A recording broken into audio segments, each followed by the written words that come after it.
Hello, everybody. My name is George Antonious. I am a professor at the Division of Environmental Science at Kentucky State University.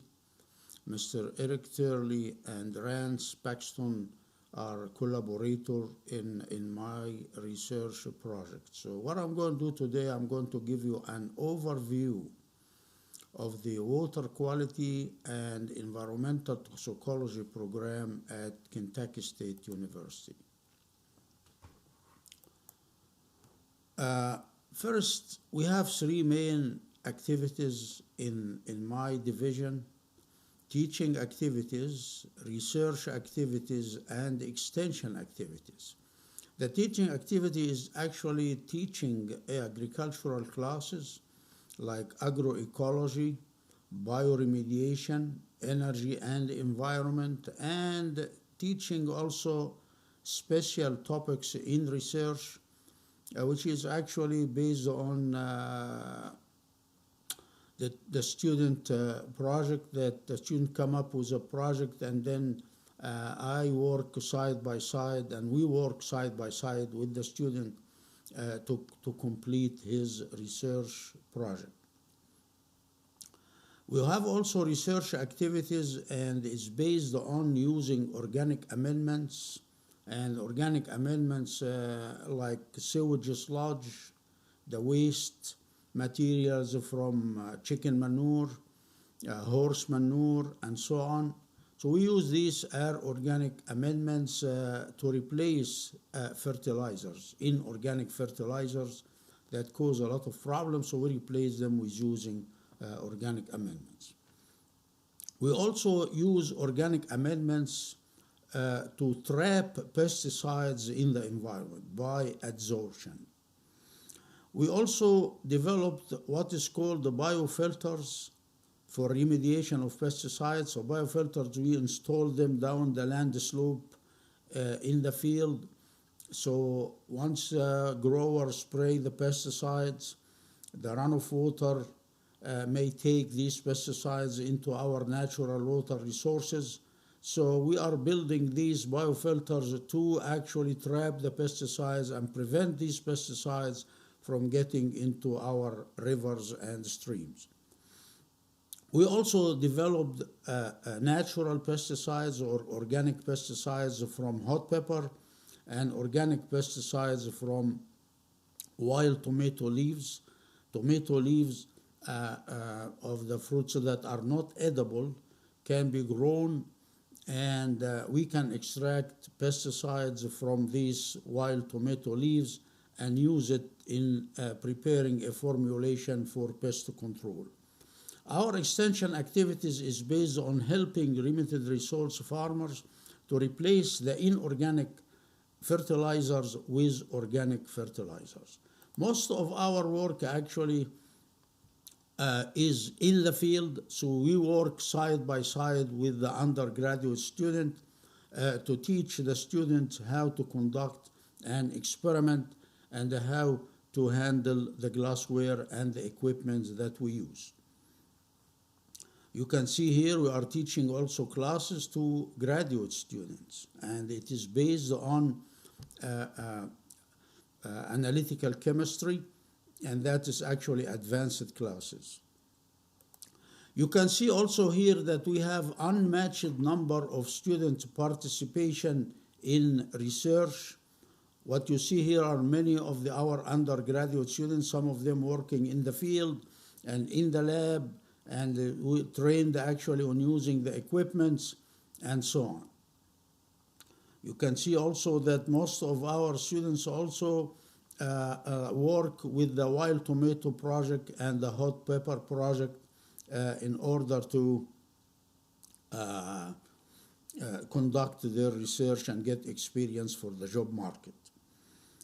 What you see here is that most of our students actually at the end of their project, they publish their research. And we help the students to publish their research in the Journal of Environmental Science and Health, which is a peer-reviewed journal. All the students that you see on this slide actually published a joint research project with us in this journal. We also publish our work in the Encyclopedia of Environmental Management. So you can go and look in Google or look in the databases and look for pesticides at Kentucky State University, and you can read a lot of articles on our research projects. So what you see here is actually our student presenting their research at the posters at the Capitol. And the poster at the Capitol is actually across the street from Kentucky State University in the Capitol building. So the students go present and share the ideas with the other students from the other institutions in Kentucky.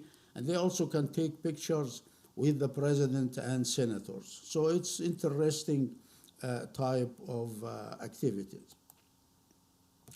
Going to the research, agriculture, as we know in Kentucky, is a major industry, so as a lot of pesticides are used and fertilizers are used.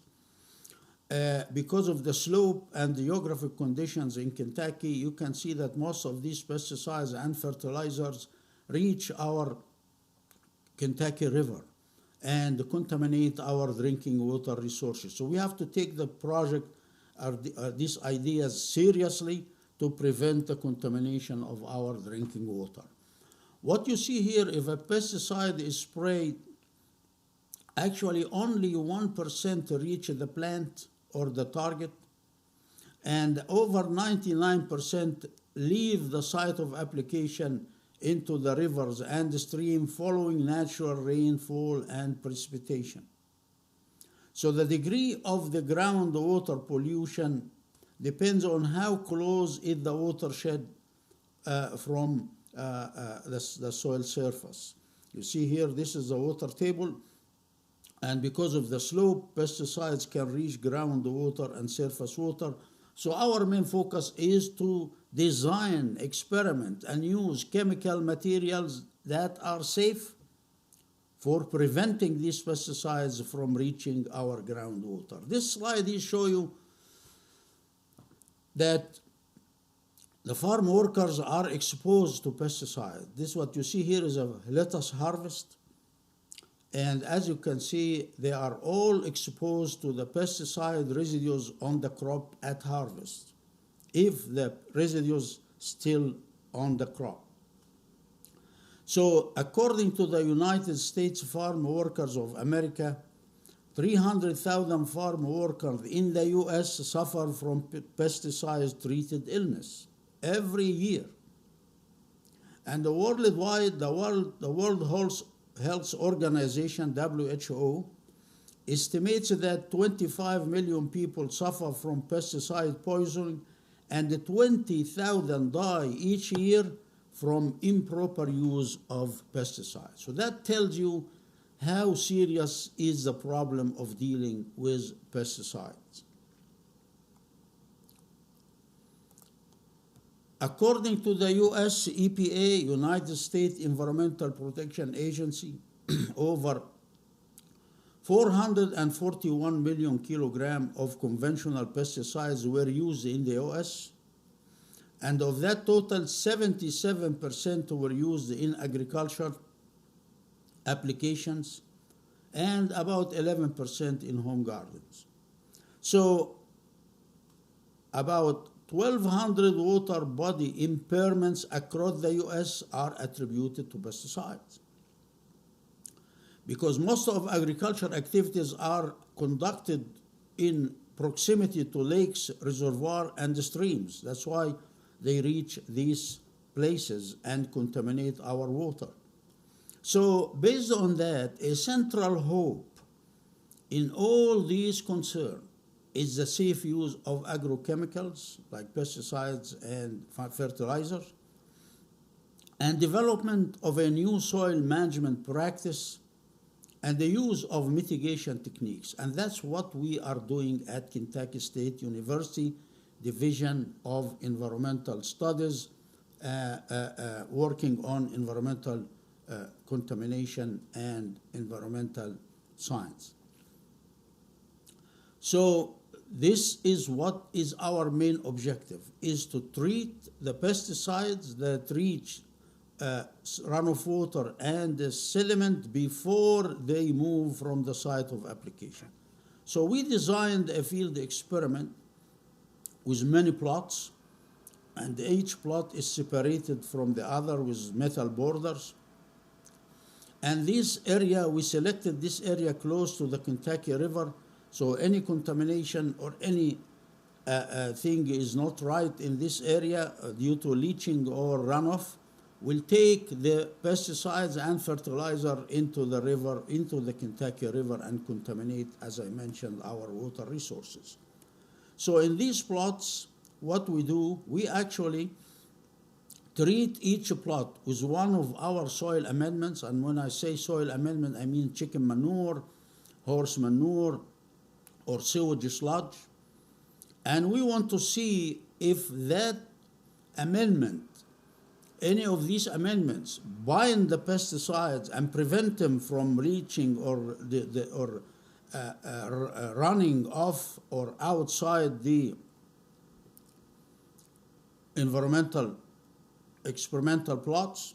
So we want to see that. So we treat these plots with the different soil amendment and collect the water at the bottom of these plots. You see here, at the bottom of these plots, we can collect the water that's coming from each plot and take a sample with these brown bottles and figure out if the pesticides move from the site of application due to the impact of the soil amendment in trapping this pesticide or fertilizer or not. You can see also that we collect water from the soil column, not only from runoff, but the soil column also, to see if the water, if the pesticide moved with the water into the groundwater or not. So these are the soil amendments that we use. You see here chicken manure, sewage sludge, horse manure, vermicompost is actually worm casting, inorganic fertilizers and organic fertilizers.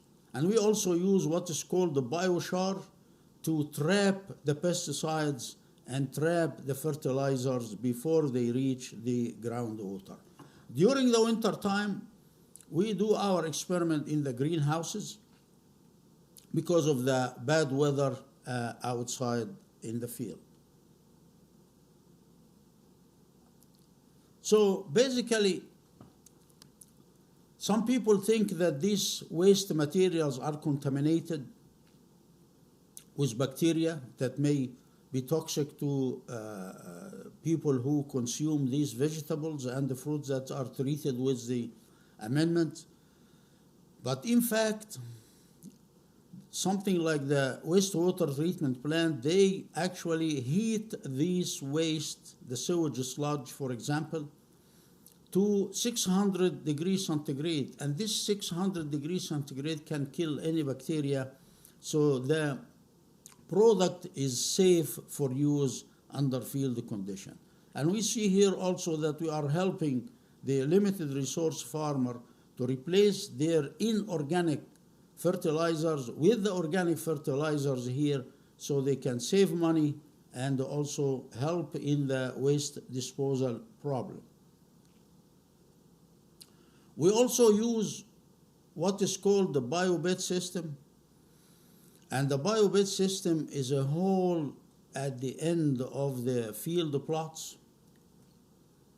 It's composed of straw, soil, peat, and covered with grass. That combination creates a lot of bacterial and fungal secretions that kill or break down, let's say, break down pesticides and prevent them from moving into down the land slope.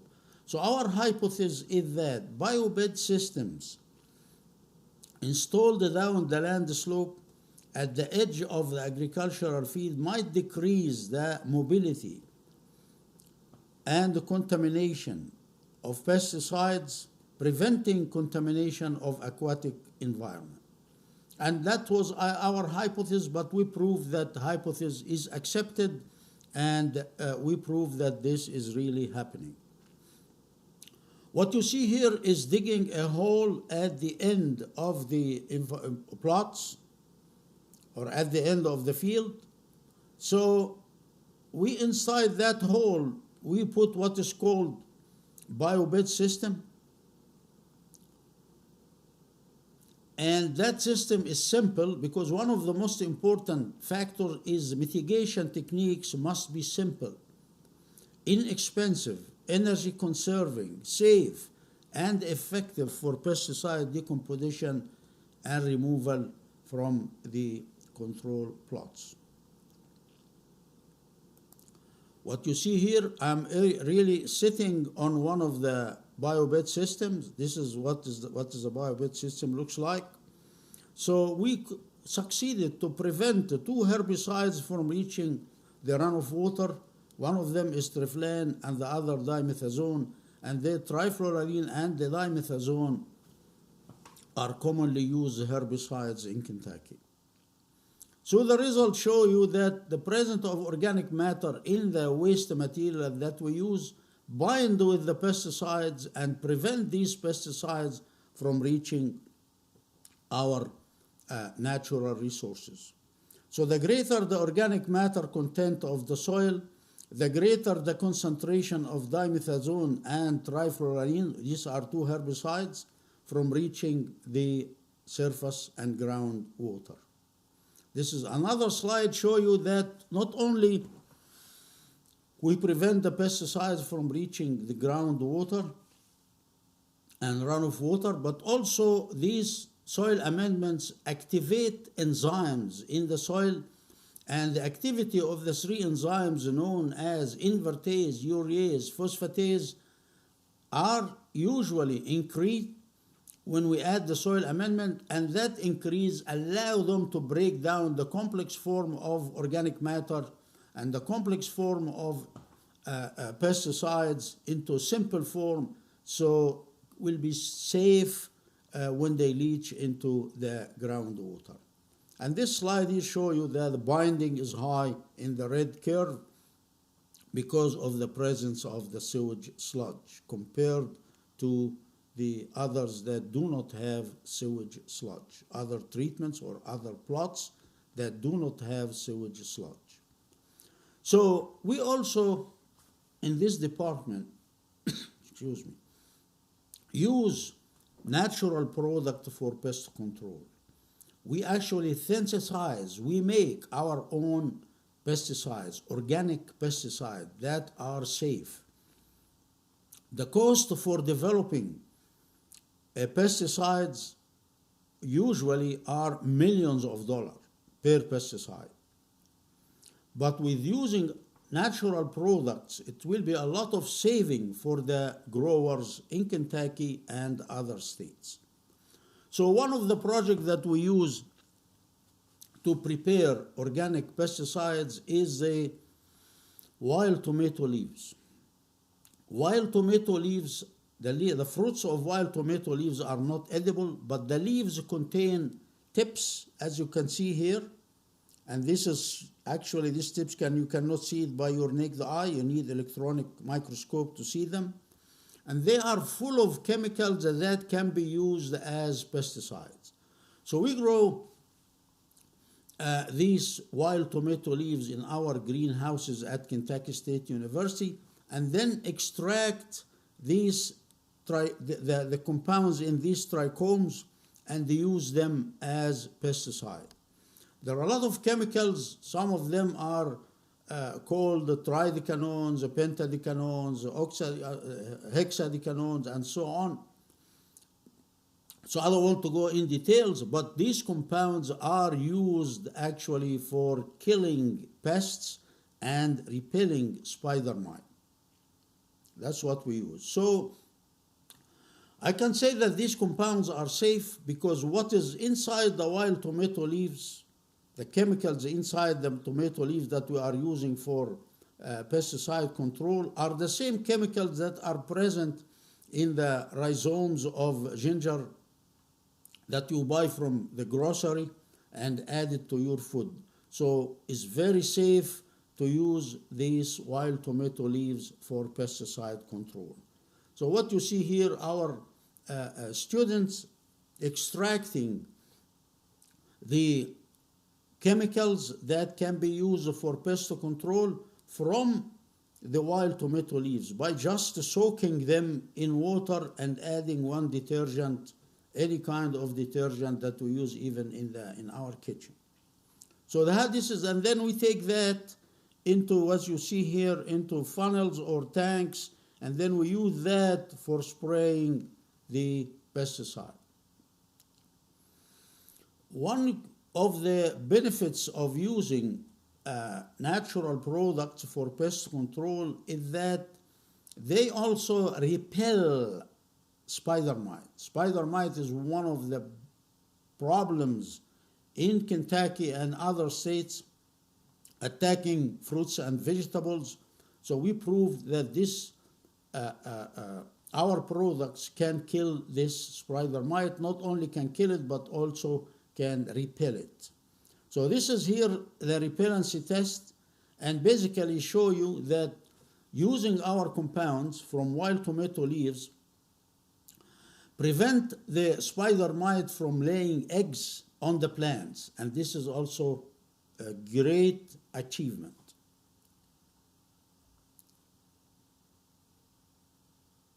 You see here how we do that. We bring a disc paper, circular paper, and we draw a line in the middle, put the spider mite, and treat half of the circle with our compound, and do not treat the other side. So when we put the spider mite in the middle of that row, if that compound is repelling them on that side, on the right side, they move to the untreated side. This is how we figure out if the compound repelling the spider mite or not, and this graph shows you a lot of repelling of the spider mite and preventing them from laying eggs on the plant was achieved by using our compounds. And this is another slide showing you the different concentrations of our compound increase the repellency and toxicity not only to spider mite but to cowpea. Cowpea is another insect that attack vegetables and fruits.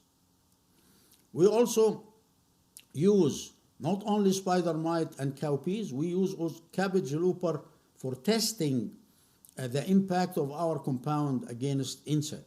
And we proved that our products repel and kill the three pests, spider mite, cowpea, and cabbage looper, preventing them from attacking and damaging our plants. The most important thing is the safety.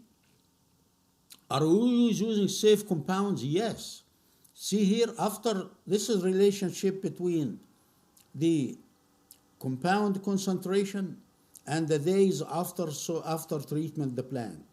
So you see that that's a concentration at the time of spraying, and the concentration goes down to almost zero only 24 hours after spraying. So the compounds are very safe. Not only they are safe for consumption, but also disappear from the plant surface in a very short period of time compared to other synthetic and man-made pesticides. The second project that we are using is a hot pepper project, and we collect seeds from different parts of the world, and then we use these different pesticides, different fruits from pepper to make pesticides. And we test actually the different countries and the different varieties of the pepper that is produced from the seeds from the different countries, and check and screen these pesticides from the hot pepper extract. You see here we take the seeds, plant them at KSCU Research Farm, and then collect the seed, the fruits at different stages, from green to red, and also categorize and test each color, each stage of fruit ripening, to see which stage or which color impact the pesticide or the pests more than the others. So you see here we have about 270 cultivars of hot pepper. We tested them at KSU to screen them for pesticides application. These are the different cultivars and the different colors of the hot pepper that we used as organic pesticide. Again, unmatched number of student participation in the hot pepper project. They like working on this project because it helped them a lot in their future when they go and work in a lab or join any universities for their degrees, master degree or PhD. So they get the training they need here at KSU in the beginning of their career. So this is actually an idea about what we are doing at Kentucky State University Environmental Toxicology Program. Here is my email and my phone number. If anybody is interested in getting more information about this project and need help in the future or like to be trained by our facilities, that will be great, and I look forward to see you guys in the near future. At the end of my presentation, I put some questions for you to look at and all the answers and the slides that we presented. Thank you very much for your attendance, and I hope to see and hear something from you soon. Thank you very much. See you later.